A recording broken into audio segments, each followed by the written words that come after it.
जय श्री सच्चिदानंद, जय श्री कृष्णा, जय श्री राम।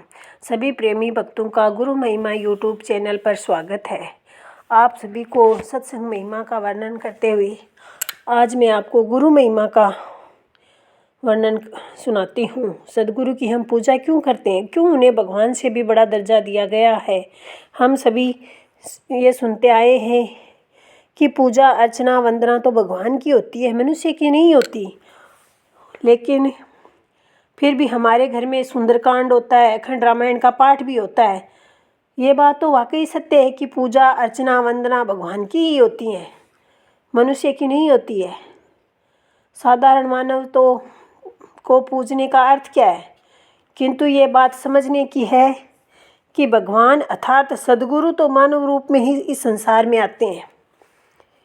धर्म की स्थापना तथा संत जनों की आस्था की मजबूती के लिए एवं धर्म विमुख लोगों के लिए समय समय पर महान आत्माओं का प्रादुर्भाव इस संसार में होता है।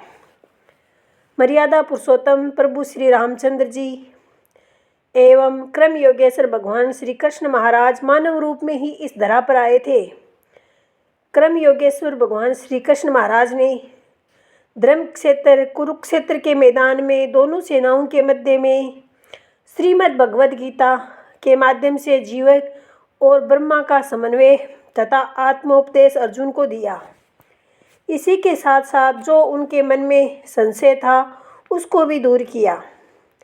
श्री भगवद गीता के माध्यम से विश्व के सभी प्राणियों को गूढ़ ज्ञान आज भी मिल रहा है, परंतु ज्ञान का भेद समय के पूर्ण संति कराते हैं।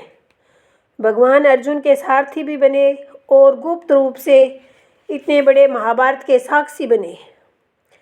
महात्मा गौतम बुद्ध ने अनेक लोगों को आत्मोपदेश दिया और वे इस संसार में पूजनीय हुए, जैसे महात्मा कबीर, सहजोबाई, भक्तिमती मीराबाई, स्वामी विवेकानंद, स्वामी रामतीर्थ एवं वीरों में वीर शिवाजी महाराज आदि मानव इस संसार में वंदनीय एवं पूजनीय हुए। श्री रामचरितमानस में काकभूषुंड जी गरुड़ जी को अपनी कथा सुनाते हुए बताते हैं कि जब वे मनुष्य रूप में थे तब वे भगवान शिव जी के मंदिर में जाकर मंत्र जाप कर उनकी पूजा अर्चना और वंदना किया करते थे, किंतु दंभी और तथा अहंकारी स्वभाव होने के कारण अपने गुरु से द्रोह रखते थे। एक बार वे मंदिर में शिव नाम का जाप कर रहे थे। उसी समय उनके गुरुजी भी वहां आए, किंतु उन्होंने उठकर अपने गुरु महाराज जी को प्रणाम नहीं किया, अभिवादन नहीं किया। इस पर भगवान शिव ने कुपित होकर उन्हें अजगर होने का श्राप दे दिया।